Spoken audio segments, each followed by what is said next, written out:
이렇게 가만히 있는 시간이 그리스도인에게는 주님 앞에서 필요합니다. 그래서 주님께서 가르쳐 주신 것을 실행하겠다고 결심하는 게 중요해요. 이게 내 마음이잖아요. 그래서 하나님께 다가갈 때 기본 자세입니다. 이게 기본 자세가 안 되면 하나님이 상대를 안 해주셔요, 여러분. 이거를 사람들이 너무 몰라요. 이거를 너무 몰라서 하나님이 지 같은 줄 알아. 자기 수준에서 자꾸 하나님을 보는데 그렇지 않습니다. 주님은 인간의 마음을 전지전능하신 분이니까 다 아셔요. 그래서 주님이 응답을 해주시고 상대를 해주시면 이 사람이 어떻게 된다는 걸 알아요. 진리를 보여주시면 이 진리를 가지고 무슨 짓을 할지를 다 알거든요. 그래서 그 사람의 마음 상태가 사실은 제일 중요해요. 주님이 상대를 안 해버려요. 그런 사람에 대해서는. 그래서 여러분의 마음을 잘 점검하시고 내가 주님께 순종할 자세인가, 주님이 나에게 뭔가를 보여주시면 내가 실행을 할 사람인가, 요거를 본인이 체크를 하셔야 돼요. 이건 하나님이 체크하는 게 아니기 때문에. 그래서 말씀으로 자기가 이거를 체크를 해주시는 것입니다. 자, 요한복음 2장 5절에 보시면은 마리아가 말한 아주 좋은 태도가 있습니다. 마리아가 종들에게 이 말을 했어요. 그러니까 주님께서 무슨 말을 하든지 그대로 하라고 이렇게 말씀을 합니다. 2장 5절에 보시면 요거 여러분 다 아시죠? 갈릴리 카나의 혼인잔치에서 그 항아리에 이제 물을 이렇게 담을 때 이 이야기입니다. 5절에 보시면 주의 모친이 종들에게 말하기를 그가 너희에게 무엇을 말씀하시든지 그대로 행하라. 그가 너희에게 무엇을 말씀하시든지 그대로 행하라. 이거는 우리 그리스도인들에게 영적으로 적용되는 말씀이에요. 여기서 그가 주 예수님 말씀하시는 거거든요. 그러니까 주님이 말씀하시는 것은 무엇이나 행할 자세를 우리가 가지고 있어야 됩니다.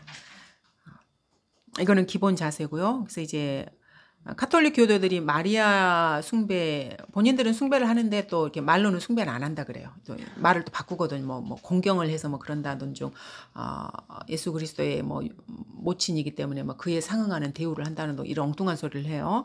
그런 사람들한테 이렇게 주기 좋은 말이에요. 그가 너희에게 어떤 말을 하든지 이렇게 그대로 하라는. 자, 그리고 이제 야고보서 1장 21절에서도 우리 실천과 관련해서 주님이 말씀을 하십니다. 대환란 서신은 우리 그리스도인들에게 교리적으로는 적용은 되지는 않습니다. 하지만 우리 그리스도인들에게 실천적인 삶의 어떤 동기를 부여할 때 이 대환란 서신이 참 좋아요. 히브리서나 야고보서나 요한 1, 2, 3서도 사실은 교리적으로 저희가 취할 부분도 있지만 전부 대환란 서신이거든요. 그래서 그리스도인들의 실행을 위한 그 촉구, 동기부여 이런 거를 하기에는 대환란 서신이 참 좋습니다. 그래서 야고보서 1장 21절부터 25절까지 보시면은 그러므로 너희는 모든 더러움과 넘치는 악을 벗어버리고 너희 혼두를 구원할 수 있는 심겨진 말씀을 온유함으로 받으라. 그러나 너희는 말씀을 행하는 자가 되고 단순히 듣기만 하는 자가 되어 자기 자신을 속이지 말라. 자, 말씀을 듣기만 하는 사람은 자기를 속이는 사람이에요. 행하지 않는 사람은 누구든지 말씀을 듣기만 하는 자가 되고 행하는 자가 되지 아니하면 그는 거울로 자기의 타고난 얼굴을 보는 사람과 같으니 이는 그가 자기를 보고 가서 즉시 자기가 어떻게 생겼는지를 잊어버림이라. 그러나 자유의 온전한 법을 주시하고 그 안에 계속 머물러 있는 자는 듣고 잊어버리는 자가 아니라 오히려 실행하는 자니 이 사람은 그의 행실로 복을 받으리라.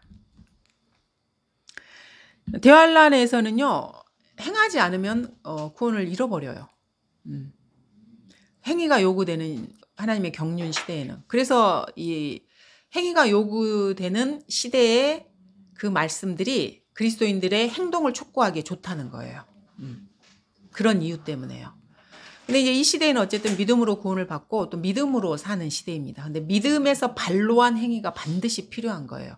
그래서 이런 서신서들을 통해서 저희가 그 책망을 받기도 하고 촉구하는 하나님의 말씀을 들을 수가 있는 것입니다. 이걸 이제 영적으로 저희한테 적용을 해서요. 그래서 말씀을 듣고 실행하지 않는 사람은 말씀 그대로 거울을 보는 사람이에요, 그냥. 그리고 그냥 돌아서서 또 자기 인생을 사는 사람이에요. 그 더러움을 해결하지 않고요. 깨끗하게 하지 않는 그런 존재인 것입니다. 그러니까 거울을 봤을 때하고 보지 않았을 때하고 자기 모습이 똑같은 거예요. 알기만 하는 거예요. 내 얼굴에 뭐가 있구나. 그리고 그냥 돌아서서 똑같은 것입니다. 성경에 그대로 지금 이렇게 나와 있잖아요. 그래서 그리스도인 지상 생애에서는 실행하는 삶이 아주 중요합니다. 우리가 믿음으로 산다 그래서 그 행위를 이렇게 등한시하거나 그러시면 절대 안 돼요. 행위가 있어야 그리스도인으로서 군인으로서 주님께 쓸모 있는 사람이 되는 거예요. 일을 할 수 있는 사람이 되는 거고요. 당연히 이제 그 행위는 이제 믿음으로 하는 행위여야 되는 거죠. 그래서 실행하는 성도는 그 행위를 통해서 복을 받는 거예요. 여건이 되지 않았을 경우에는 주님께서 우리가 어떤 마음을 먹잖아요. 그러면 그 마음을 받아주시기도 하십니다. 내가 뭔가를 하고 싶은데 여건이 안 되는 경우도 있어요. 그러면 그 마음을 주님이 받아주셔요. 근데 그거는 이제 특별한 예외인 경우이고요. 보통은 행위를 하셔야 되는 게 맞습니다. 실행하지 않는 성도는 사실은 자신의 복을 걷어차는 사람이에요. 사람들은 복 받기를 너무나 원해요. 그래서 막 복 많이 받으세요. 뭐 복자도 써서 복주머니도 만들고 이러는데 구체적으로 복을 받는 방법을 가르쳐 주면 그거를 실행을 안 해요, 사람들이. 자기 육신이 그것을 싫어하기 때문에. 사실 이거는 복을 받는 방법입니다. 믿음으로 행하시면 반드시 주님께서 채워주셔요. 인도해 주시는 거고요. 그리고 마귀가 개입할 틈을 제거하는 방식이기도 해요. 하나님께 복종을 하면 아까 마귀가 도망간다 그랬잖아요. 그래서 마귀를 퇴치하는 방법이에요. 마귀는 인간을 파괴시키고 멸망시키는 자잖아요. 그러니까 마귀가 내한테 오면 복이 올 수가 없습니다. 마귀가 떠나가고 주님이 나한테 오셔서 인생을 나에게 동행을 해주셔야 이게 복을 받는 생이거든요. 그래서 복 받는 방법이에요, 이게. 사람들이 그걸 잘 몰라서 그러는 거죠. 자, 우리가 보통 하나님께서는 외모를 보지 않으신다는 이야기를 많이 해요. 그럼 외모를 안 보시면 도대체 뭘 보시지? 그러면 보통 사람들이 마음을 보셔 이렇게 생각을 해요. 그렇지 않습니다. 성경적으로 이 말은 무슨 말이냐면요. 하나님께서 외모를 보시지 않으신다는 말은 그 사람의 행위를 본다는 말이에요, 여러분. 이거 오해하시면 안 돼요. 제가 이거 옛날에도 한번 말씀드린 적이 있거든요. 그 사람의 행동 거지를 보는 거예요. 그래서 거기에 따라서 주님께서 그 사람의 그 실천하는 그 행동 거지에 따라서 거기에 맞게 대우를 해주시는 것입니다. 외모를 보지 않고요. 그러니까 학연이나 그리스도인 같은 경우는 모태 신앙을 운운한다던가 자기 집안이 기독교 집안이라던가 혹은 내가 이 성경을 이렇게 이제 드디어 찾았다고 말을 한다던가 이런 거예요. 하지만 실행이 뒷받침되지 않으면은 거기서 끝이에요, 그냥. 그래서 행위로 자신의 마음을 보이셔야 되는 것입니다. 하나님께서는 외모를 보는 것이 아니고요. 그 사람의 마음을 보시는 게 아니고 행위를 보십니다. 사실은 믿는다고 말만 하고, 믿는 거는 좋은 일입니다. 믿는다고 말만 하고 행동을 하지 않는 사람이 너무 많습니다. 구원은 당연히 믿음으로 받습니다. 그리고 성도가 된 후에도 말씀을 믿는 그 믿음으로 살아가는 것이 맞습니다. 하지만 그 다음에는 반드시 성경에 근거한 행위가 필요합니다. 그래서 구원만 받고 행함이 없는 성도는 죽은 성도예요. 여기 우리 아까 그 야고보서에 나왔잖아요. 야고보서 이렇게 쭉 보시면은 행함이 없는 믿음은 죽은 믿음이라고 나와 있죠. 2장 26절에 보시면 영이 없는 몸이 죽은 것 같이 행함이 없는 믿음도 죽은 것입니다. 물론 이거는 구원과 관련된 말은 아닙니다. 하지만 맞는 말씀입니다. 행함이 없는 믿음은 죽은 믿음입니다. 자, 정결한 마음을 가지고 겸손한 자세로 하나님께 여러분이 나아가셔야 됩니다. 주님께서는 상하고 참회하는 마음으로 하나님께 다가가는 그런 사람을 원하십니다. 시편 51편을 한번 볼게요. 시편 51편 17절 말씀입니다.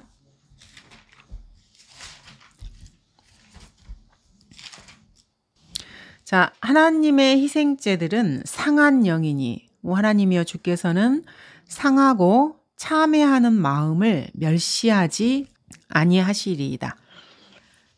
구약에서는 희생제로 주님 앞에 나아갔거든요. 근데 이제 그리스도인들은 예수 그리스도의 희생으로 주님과의 관계, 부자 관계가 형성된 사람들이죠. 그래서 주님 앞에 나아갈 때는 상하고 참회하는 영으로 나가는 것입니다.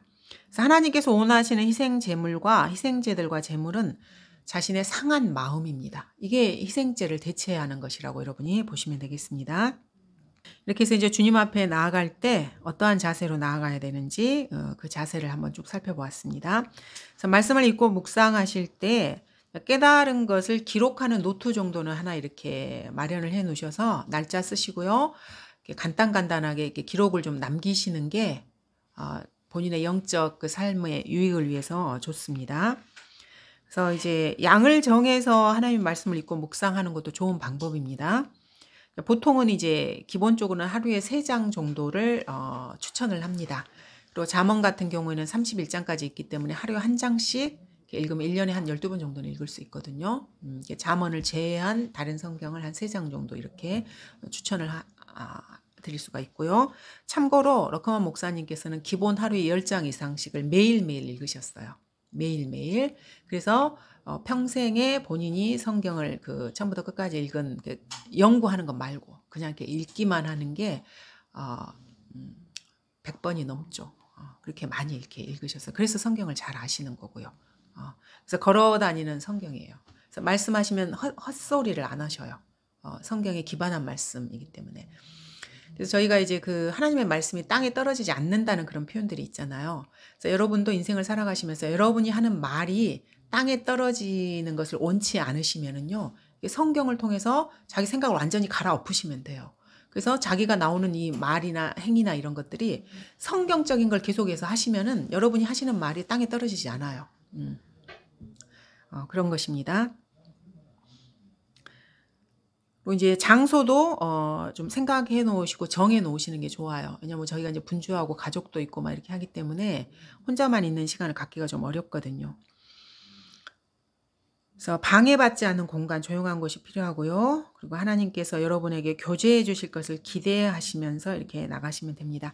저희가 이제 주님과 교제할 때 사무엘상을 예로 이제 많이 봅니다. 사무엘이 아이였을 때, 청년도 아니고요, 청소년도 아니고 아이였을 때 이야기입니다. 이것도 아마 많이 아실 거예요, 여러분들이. 주님으로부터 이제 이 구약 시대에는 성경이 완성된 시대가 아닙니다. 이거를 이렇게 항상 기억을 하셔야 돼요. 그래서 주님께서 직접 음성으로 이렇게 말씀을 해주셨던 시대예요. 그래서 꿈과 환상으로도 나타나시고 그런 시대입니다. 자, 9절부터 보시면 이제 처음으로 주님께서 사무엘을 부르셔요. 그러니까 육성으로 이제 사무엘과 대화를 하고 이제 교제를 하기를 원하시는 그런 장면입니다. 주님께서 사무엘을 3번이나 부르셨어요. 근데 처음에 이제 사무엘이 이걸 잘 알아듣지를 못한 것입니다. 이런 경험이 없었기 때문에. 그래서 엘리에게 달려가요. 주님이 부르셨는데 주님이 부른 걸 모르고. 그래서 계속해서 이걸 반복하니까 이제 엘리가 주님이 얘를 부르시는구나. 이걸 이제 알고 사무엘한테 이제 가르쳐 주는 거예요. 이렇게 행동을 하라고. 자, 보시면은 그러므로 엘리가 사무엘에게 말하기를 가서 누우라. 만일 그가 너를 부르시거든 너는 말하기를 주여 말씀하소서 주의 종이 듣나이다 하라 하니라. 그리하여 사무엘이 가서 그의 자리에 누우니라. 주께서 오셔서 서서 다른 때와 마찬가지로 사무엘아 사무엘아 부르신지라. 사무엘이 대답하기를 말씀하소서 주의 종이 듣나이다. 이 태도가 그리스도인의 기본 자세입니다. 하나님의 말씀 앞에 섰을 때 그걸 입을 열지 말고 들으셔야 돼요. 말씀하소서 주의 종이 듣나이다. 들으셔야 돼요. 계속해서. 들어야 여러분 안에 그 생각들이 바뀔 수가 있어요. 그래서 조용히 가만히 들으셔야 됩니다. 그래서 저희 첫 번째 성경 찾아봤잖아요. 시편에 가만히 있으라. 들으셔야 됩니다. 이 자세로 주님 앞에 나가는 것입니다. 그래서 이 사무엘은 아이였어요. 영어로 child예요. child. 애예요. 애. 그러니까 아기에서 갓 벗어난 애예요. 이런 상태에서 지금 주님 앞에 이런 태도를 지금 보이고 있는 것입니다. 이 아이가 청소년도 아닌 이 조그만 애가 이런 태도를 우리가 그리스도인이 하나님께 보이셔야 되는 것입니다. 그리고 인간인 스승인 엘리의 말에도 순종을 했어요. 하나님께 순종하기 위해서 그 가르쳐주는 사람에게 순종을 한 거예요. 이렇게 하라. 그때 그 말에 그대로 이렇게 순종을 하는 것입니다. 그래서 하나님께 순종한다는 그 개념을 여러분이 잘 아셔야 돼요. 하나님은 권위를 무시하는 분이 절대 아니시거든요. 그 권위를 세우시는 분 자체가 하나님이셔요. 그래서 권위라는 말은 여러분 오해하시면 안 되는 게 이게 질서라는 것을 아셔야 돼요. 질서. 제가 뭔데 내가 저 사람한테 권위를 줘. 이게 아니고요. 질서는, 권위는 질서예요. 그래서 하나님은 질서의 하나님이십니다. 혼돈의 하나님이 아니에요. 무질서는 사탄에게 속한 것입니다. 그래서 질서를 유지하기 위해서 주님께서 어떤 사람에게 권위를 주시는 거예요. 특히 지역교회에서는 목회자가 해당이 됩니다. 그래서 이렇게 목회자를 통해서 배워서 자기 멋대로 하면은 어떻게 하는지 잘 모르는 부분이 많잖아요. 그래서 경험을 했고 이런 사람에게 또 성경을 먼저 공부했던 사람에게 배우시는 것입니다. 이게 이제 우리가 이 어린 아이였던 사무엘에게 배울 수 있는 아주 좋은 태도라고 볼 수 있습니다. 자, 성경을 읽고 이제 묵상할 때 주의해야 될 것들을 시편 119편 한번 보겠습니다. 18절을 한번 보겠습니다. 시편 119편 18절. 시편 119편은 저희 그때 히브리어 알파벳 A부터 G까지 이렇게 그 알파벳에 따라서 그 음에 따라서 이렇게 기록된 성경이라 그랬습니다. 그래서 시편에서 제일 긴 성경입니다. 18절에 보시면은 119편 18절. 내 눈을 열어주소서 그리하시면 내가 주의 법에 경이로운 것들을 보리이다. 우리가 하나님의 말씀을 내가 시간과 노력을 투자해서 공부하는 건 맞는데요. 그를 깨닫게 하시고 내 눈을 열어주신 분은 하나님이십니다. 그래서 성경을 보기 전에 반드시 기도하라고 말씀드린 게 그런 이유에서 그런 거고, 여러분이 뭔가를 깨달았을 때는 그거를 항상 아셔야 돼요. 인정을 하셔야 되고요. 아, 주님이 나한테 이걸 지금 가르쳐 주셨구나. 이거를 항상 인정을 하셔야 됩니다. 자, 그래서 주님께서 여러분의 눈을 열어주셔서 주님의 경이로운 것들을 배우게 하셨으면은요. 아까 노트 좀 준비하시는 게 좋다 그랬잖아요. 그래서 여러분이 새로 이렇게 배운 것들을 간단하게 이렇게 체크를 해 놓으시는 게 좋습니다. 그리고 오늘 내가 주님으로부터 받은 명령은 무엇인가, 그리고 따라야 될 모범은 무엇이고, 성경에 여러 인물들이 있잖아요. 그 인물들 중에서 내가 이 인물에게는 어떤 부분을 배워야 되고 어떤 모범이 있는가, 또 피해야 되는 그 죄나 잘못은 어떤 것들이 있는가. 그러니까 우리가 드러나게 죄라고 생각하는 것 외에도 죄가 대단히 많아요. 아주 많은 죄의 목록들이 있거든요. 근데 가르쳐주지 않으면 사람들이 잘 모르더라고요. 근데 성경을 통해서 주님께 여러분이 직접 이거를 배우셔야 돼요. 피해야 될 죄들이 뭐가 있는지, 단절할 죄가 뭐가 있는지, 그리고 주님께서 나에게 해주신 약속 중에서 붙잡아야 될, 그러니까 내가 신뢰하고 붙잡아야 될 약속은 무엇이 있는가, 이런 거를 생각하시면서 성경을 읽으시는 것입니다.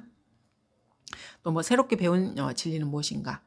근데 특히 뭐 새로울 거는 별로 없는 것 같아요. 제가 보기에는. 왜냐하면 이제 설교나 이런 거를 통해서 많이 이렇게 배우기도 하고, 그러니까 영적인 적용은 이제 가능한데 새롭다기보다 영적으로 이렇게 적용하는 걸 배우셔야 되고요. 특히 붙잡아야 될 약속을 여러분들이 잘 기억하시고 잘 마음에 새겨 놓으셔야 돼요.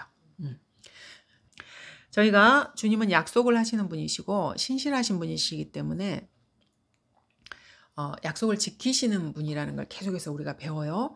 그럼 주님이 어떤 약속을 나에게 해주셨는지는 여러분이 성경을 통해서 직접 들으셔야 돼요. 이게 이제 약속을 붙잡는다는 표현으로 이렇게 쓰는 거거든요. 그래서 이 약속을 붙잡아서 자기 걸로 만들면 그 약속이 자기 안에 이루어져요. 근데 그거를 신뢰하지 못하는 사람에게는 주님께서 믿음으로 행하지 않는 사람은 상대를 안 하시기 때문에 그냥 별개의 인생을 그냥 사는 것입니다. 그래서 이 붙잡아야 될 약속이라는 걸 좀 이렇게 신중하게 여러분들이 생각을 하시고 좀 곰곰하게 생각을 해보시기 바랍니다. 자, 그러면 요한복음 5장을 한번 보도록 하겠습니다. 자, 주님께서는 이 성경 자체가 성경은 나에 관하여 증거하고 있다고 주님이 말씀하셨습니다. 성경이라는 말은 그때는 이제 구약 성경이죠. 주님이 오셨을 때는 신약이 이렇게 되지 않았으니까. 하지만 성경 전체가 증거하고 있는 분은 주 예수님인 것은 맞습니다. 그래서 5장 39절에 보시면은 우리 주 예수 그리스도를 성경이 증거하고 있습니다. 자, 성경을 상고하라.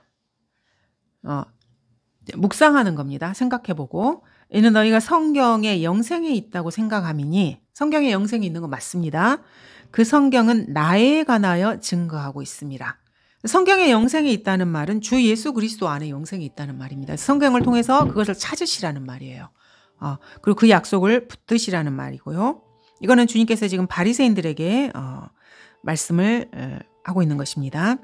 이 바리새인들은 유대인들의 관원이었어요. 그래서 성경에서 예수 그리스도를 증거하고 있는데 이 사람들 성경을 연구하는 사람이거든요. 근데 예수님이 실제로 나타났을 때 예수님을 못 알아보는 거예요. 지금 이 기독교계도 마찬가지예요. 말로는 뭐 하나님을 섬긴다, 뭐 어쩐다 저쩐다 말들은 정말 많아요. 근데 하나님을 못 알아봐요. 이 사람들이. 그때하고 지금하고 다르지 않습니다. 사람들은 그래서 늘 옛날을 이렇게 옛날에 이미 지난 시대잖아요. 사실은 나하고 상관이 없어요. 거기서 그냥 교훈을 배우는 거죠. 그래서 지난 시대이기 때문에 내가 그때 태어났으면 나는 그렇게 하지 않았을 걸 늘 이렇게 생각을 해요. 근데 그렇지 않아요. 여러분. 지금도 똑같아요. 똑같습니다. 말로는 그렇게 하는데 주님을 못 알아봐요. 이 성경을 못 알아봐요, 사람들이. 그러니까 눈앞에 바리새인들이 예수님을 보고 예수님을 못 알아본 거나 지금 이 시대에 이 한글 킹제임 성경을 못 알아보는 거 여러분 똑같습니다. 여러분 다르다고 생각하시면 안 돼요. 성경을 내가 받았어요. 근데 이 안에 있는 예수님을 내가 못 알아봐요. 똑같은 거예요. 바리새인과 그 이스라엘이 광야에서 하나님을 대적했던 거나 그리스도인으로서 나의 삶이 내가 그렇게 살고 있는 거하고 똑같은 겁니다. 자꾸 옛날에 내가 태어났고 뭐 그랬으면 나는 그렇게 살지 않았을까 이렇게 생각하시면 안 돼요. 지금도 똑같다는 걸 여러분이 아셔야 됩니다. 그래서 이 성경을 통해서 저희가 교훈을 얻는 것입니다. 그래서 이 바리새인들은 겉으로는 의로운 채했어요. 종교적 위선자들입니다. 그래서 여러분들도 종교적 위선자가 되지 않도록 조심하셔야 돼요. 제가 자꾸 똑같다고 말을 하잖아요. 시대가 그 경륜이 다른 것뿐이지 똑같아요. 인간의 본성과 그 육신과 이런 것들. 그래서 여러분들도 이러한 성경을 공부하시면서 이 바리새인들을 통해서 내가 그 자리에 서지 않도록 조심하셔야 된다는 것입니다. 그래서 성경을 계속해서 공부하셔야 돼요. 그래서 실제로 성경을 공부했는데 예수님을 못 알아본 사람이나 한글 킹제임 성경을 내가 받았는데 주님이 나에게 원하시는 걸 모르는 사람이나 똑같다는 걸 계속해서 여러분 아셔야 됩니다. 그래서 구약을 진실로 연구하고 있는 그대로 믿는 사람들은 예수 그리스도를 구약에서 발견을 하고 주님이 오시면 그걸 알아봐야 되는 거예요. 이게 내가 적용하는 것이고. 그럼 여러분도 이 지상에서 지금 이렇게 살고 있는 시대에 말씀을 통해서 예수 그리스도를 보셔야 되는 거예요. 주님께서 여러분에게 하신 말씀을 듣고 실천하는 것. 이게 맞는 것입니다. 그게 여러분들이 영적인 바리새인이 안 되는 것이고 이스라엘이 그 광야에서 불순종했던 그 자리에 서지 않는 방법인 것입니다. 성경에 영생이 있는 거 맞습니다. 성경은 예수 그리스도를 증거하는 것도 맞는 거고요. 예수 그리스도 자체가 영생이기 때문에 그렇습니다. 그래서 이 영생이신 주님을 여러분들이 실생활에서 매일매일 이렇게 발현을 하셔야 되는 거예요. 이거는 말씀을 읽고 묵상하고 계속해서 암송하고 이런 거 외에는 방법이 없습니다. 그래서 요거를 계속해서 반복해서 제가 말씀드리고 있습니다.